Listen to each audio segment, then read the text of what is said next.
دعا ہے رب کائنات مجھ سمیت ہم سب کو پورا ماہ رمضان اللہ کی عبادت میں گزارنے کی توفیق نصیب فرمائے۔ ایک دو گزارشات آپ سے کروں گا اور آج کے اس ماہ مبارک کے حوالہ سے گفتگو کروں گا، اور انشاءاللہ ہر روز جماعت کے بعد 15 منٹ تک کوشش کیا کریں گے بات مکمل ہو جائے۔ نئے کسی عنوان کے ساتھ آپ تمام نمازی احباب اس بات کا ضرور اہتمام فرمائیں کہ نماز پڑھنے کے بعد بھاگنے کی بجائے اللہ کے گھر میں کچھ لمحات گزاریں۔ پورا سال 11 مہینے ہم نے دنیا دیکھی، دنیا داری کرتے ہیں، ایک مہینہ رب کائنات اپنے محبوب اس گناہگار امت کو عطا فرماتا ہے، جس کا پہلا عشرہ رحمت ہے۔ احادیث آپ سنتے ہیں، لیکن جو بات آپ نے سمجھنی ہے، پہلا عشرہ رحمت ہے، دوسرا عشرہ جو ہے دوسرے 11 سے لے کر 20 تک، دوسرا عشرہ یہ مغفرت کا ہے، اور آخری عشرہ یہ نجات کا، جہنم سے آزادی کا عشرہ ہے۔ یہاں پہ محدثین بات فرماتے ہیں کہ وجہ کیا ہے کہ اللہ نے اس کے 3 عشرہ کہتے ہیں 10 روز، ایک حصہ رکھا رحمت والا، ایک حصہ رکھا بخشش والا، اور ایک حصہ رکھا نجات والا۔ وجہ کیا ہے؟ 3 حصوں میں اس رمضان کے مہینے کو تقسیم کیوں کیا؟ تو فرماتے ہیں کہ انسان کی عقل کے درجے بھی 3 ہیں۔ عقل کے کتنے درجے ہیں جی؟ 3۔ پہلا درجہ ہوتا ہے ذکی، بہت ذہین ترین انسان۔ دوسرا عقل کا درجہ ہوتا ہے متوسط، درمیانہ طبقہ، اور ایک تیسرا ہوتا ہے جسے ہم کند ذہن، نالائق کہتے ہیں۔ جو ذہن میں سب سے زیادہ ذہین ہو وہ ایک بار سبق لے اس کا مسئلہ حل ہو جاتا ہے، اسے دوبارہ سبق پوچھنے کی ضرورت نہیں پڑتی۔ جس کا درمیانی درجہ ہو ذہن کا، اسے استاد ایک بار پڑھا دے تو پھر وہ چاہتا ہے کہ مجھے کوئی اور پڑھائے تاکہ مجھے یاد ہو جائے، کیونکہ درمیانی ذہن کا بندہ ہے۔ اور ایک ہوتا ہے بالکل نالائق، آخری درجے کا، وہ 2 بار پڑھنے کے بعد بھی اسے سبق یاد نہیں ہوتا، اس کے لیے ضرورت ہوتی ہے پھر سے کوئی پڑھا دے۔ رب کائنات نے انسان کے ذہن کے درجے کے حساب سے ماہ رمضان میں 3 عشرے عطا کیے، اور انسان کے درجات بھی 3 ہیں۔ بعد ایسے اہل تقویٰ ہیں جن کے لیے رمضان کے پہلے 10 دن ہی کافی ہیں کہ ان پر اللہ کی رحمت ہوتی ہے اور ان کے لیے سارا نظام سیدھا ہو جاتا ہے۔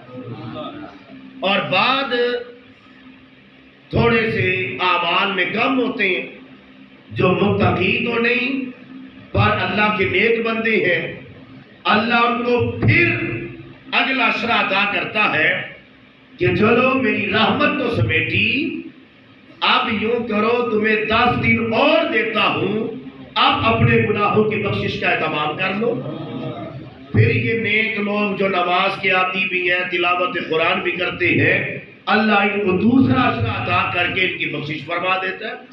اب پھر کچھ ایسے بھی ہوتے ہیں جو سارا سال تو رب کو یاد نہ کر سکے، نمازوں میں سستی اور اللہ سے دور رہے، اللہ ان گناہ گاروں کو تیسرا چانس پھر عطا کرتا ہے، اور آواز قدرت یہ آتی ہے، ہم نے تمہیں رحمت کا عشرہ عطا کیا، تمہارے گناہ نہ دھل سکے، ہم نے تمہیں بخشش کا عشرہ عطا کیا، تمہاری نجات نہ ہو سکی، اے گناہگاروں اللہ اب تیسرا عشرہ عطا کر رہا ہے، تمہاری محنت میں کمی نہ آئے، اس کے فضل میں کمی نہیں ہونے والی، وہ تمہیں جہنم سے آزادی عطا کر دے گا۔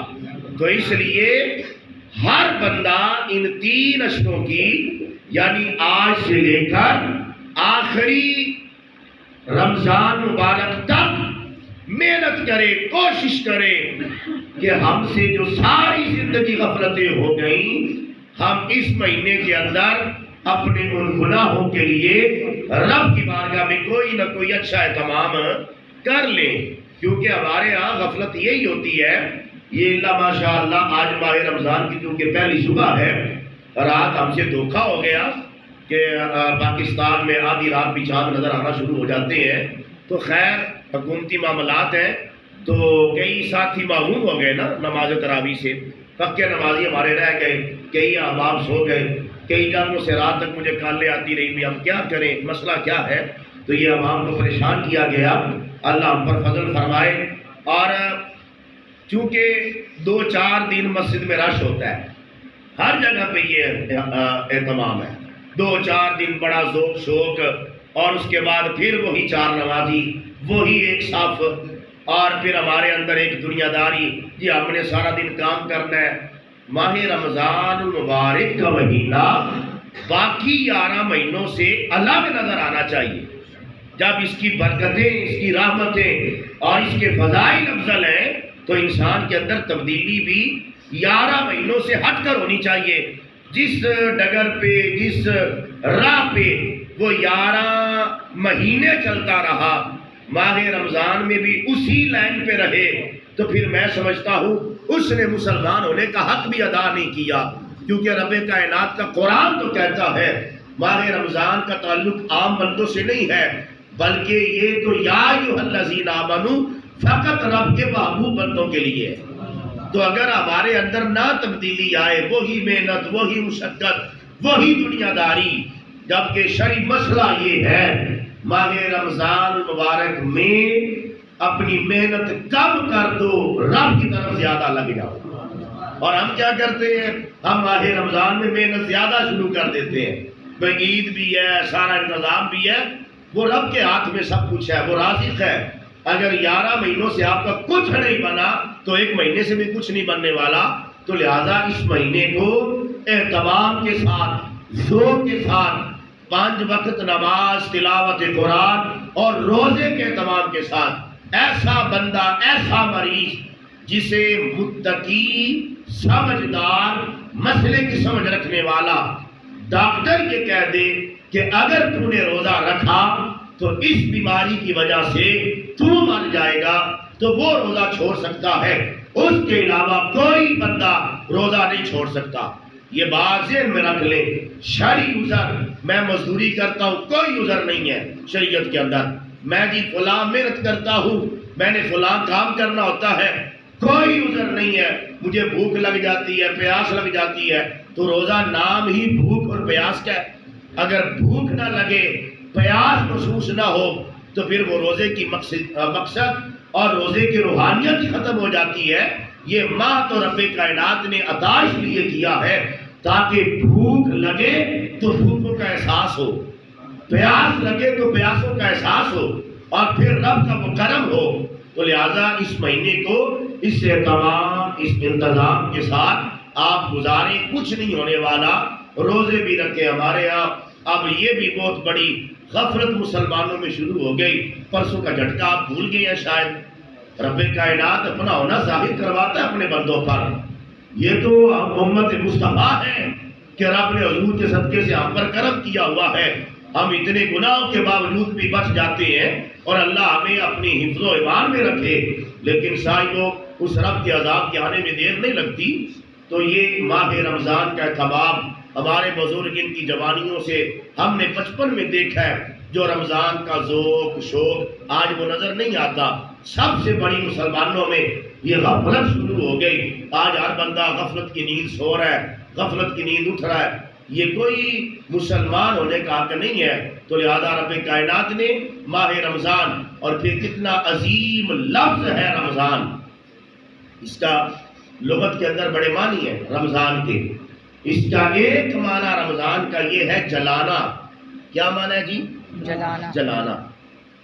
حدیث میں آتا ہے جو بندہ ماہ رمضان کا اہتمام انتظام کرتا ہے اور عبادات اور روزے کے ساتھ گزارتا ہے، رب کائنات اس کے سارے گناہوں کو جلا دیتا ہے. ایک تو یہ معنی. ایک اس کا معنی بابا فرید الدین گنج شکر کی زبان سے سمجھاتا ہوں. بابا فرید الدین گنج شکر الرحمہ آپ فرماتے ہیں، پاک پتر والی سرکار آپ فرماتے ہیں کہ میں مسجد میں آیا، جوتیوں کی جگہ پہ میں نے شیطان کو دیکھا. یہ نگاہ ولی ہے کہ وہ ہر چیز کو دیکھ لیتا ہے. آپ فرماتے ہیں میں نے شیطان کو دیکھا کہ وہ جوتیوں کی جگہ پہ کھڑا ہے مسجد کی، اور میں نے اس سے پوچھا بھئی تو یہاں پہ کیوں کھڑا ہے؟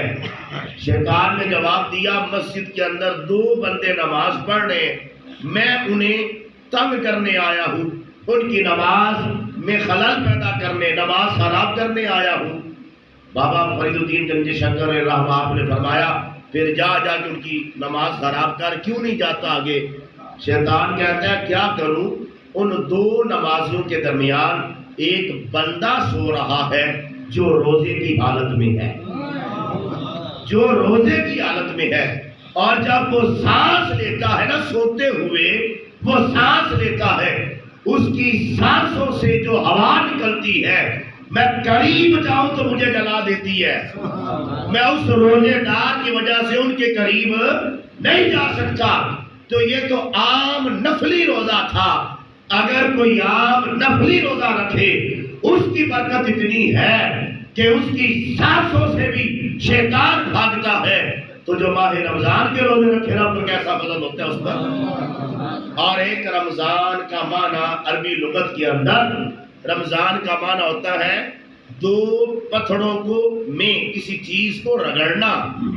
رمضان کا معنی ہے 2 پتھروں کو ملا کر اس میں کسی چیز کو رگڑنا.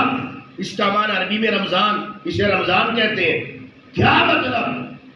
مرچ ہے نا سبز، آپ بغیر کوٹنے بغیر پیسنے کے آپ اس مرچ کو منہ میں لے کر چوستے رہیں، کیا خیال ہے مرچیں لگ جاتی ہیں؟ نہیں لگتی نا. اس کے اندر مرچ موجود ہے، لیکن جب تک آپ اس کو پیستے نہیں اس کی صفات باہر نہیں آتی. رمضان المبارک کا مہینہ ایسا مہینہ ہے جس کے اندر بندہ کبھی نمازوں کی چکی میں پستا ہے، کبھی نماز تراویح کی چکی میں پستا ہے، کبھی وہ روزے کی بھوک اور پیاس میں پستا ہے. رب کائنات اس کے اندر کی روحانیت کو نکال کر باہر لے آتا اور بندہ اللہ کا بندہ نیک بن جاتا ہے. اور اسی طرح رمضان کا ایک معنی ہے موسم خزاں کے بعد جو بہار کی بارش آتی ہے اسے عربی میں رمضان کہتے ہیں. کیا مطلب؟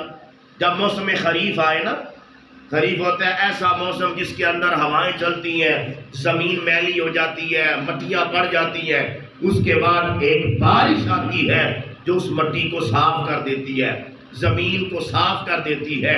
اسے عربی میں رمضان کہتے ہیں. رب کائنات نے اس مہینے کا نام رمضان اس وجہ سے رکھا کہ جس طرح خریف کے بعد بارش آتی ہے اور وہ گندگی دور کر دیتی ہے، یہ ماہ رمضان بھی مسلمانوں کے دلوں کی میل کو ختم کر دیتا. لیکن اس کا جو اس ماہ کا اہتمام کرتا ہے عبادات کا، روزے سے، نماز تراویح سے، اور قرآن کریم فرقان حمید نے بھی اس معنی کی وضاحت کی ہے. میں نے کہا کہ ایسی بارش، یعنی عربی لغت میں رمضان کا معنی ہے بارش. قرآن کہتا ہے هو الذی ارسل الریاح بشرا بین یدیہ ورحمتہ، وہ اللہ ہے جو آسمان سے ہوا چلاتا ہے، جو خوشخبری لے کر آتی ہے. ایسی خوشخبری جو رحمت ہے. وَأَنزَلْنَا مِنَ السَّمَاءِ مَاءً طَهُورًا، اور وہ اللہ آسمان سے بارش عطا کرتا ہے. کیا مطلب؟ کہ رمضان کا معنی ہے بارش. قرآن کہتا ہے بارش کا معنی ہوتا ہے رحمت. بارش کا معنی کیا ہوتا ہے؟ رحمت. مَاءً طَهُورًا، یہ ایسی رحمت ہوتی ہے جو ساری زمین کو پاک کر دیتی ہے. تو ماہ رمضان ایسی بہار کا موسم ہے، ایسی رحمت کی بارش کا موسم ہے جو بندوں کے اندر کی میل کو صاف کر دیتا ہے. تو لہٰذا یہ مہینہ رب کائنات نے ہمیں عطا کیا ہے عبادات کے ساتھ، نماز تراویح، روزہ، تلاوت قرآن، صدقات و خیرات کے ساتھ اپنے اندر کی میل کو بھی صاف فرمائیں، اپنے گناہوں کی بخشش بھی رب سے طلب کریں، اور اس مہینے کی برکتیں، رحمتیں جتنی بھی ہو سکیں وہ اللہ سے آپ حاصل کریں، اس کے لیے محنت کریں۔ دعا ہے رب کائنات ہم سب کو اس ماہ مبارک کو مکمل 30 روزوں کو اہتمام، ذوق اور شوق کے ساتھ گزارنے کی توفیق عطا فرمائے۔ لگتا ہے آپ کو دعا اچھی نہیں لگی؟ آمین جی فرما لیں۔ ہاں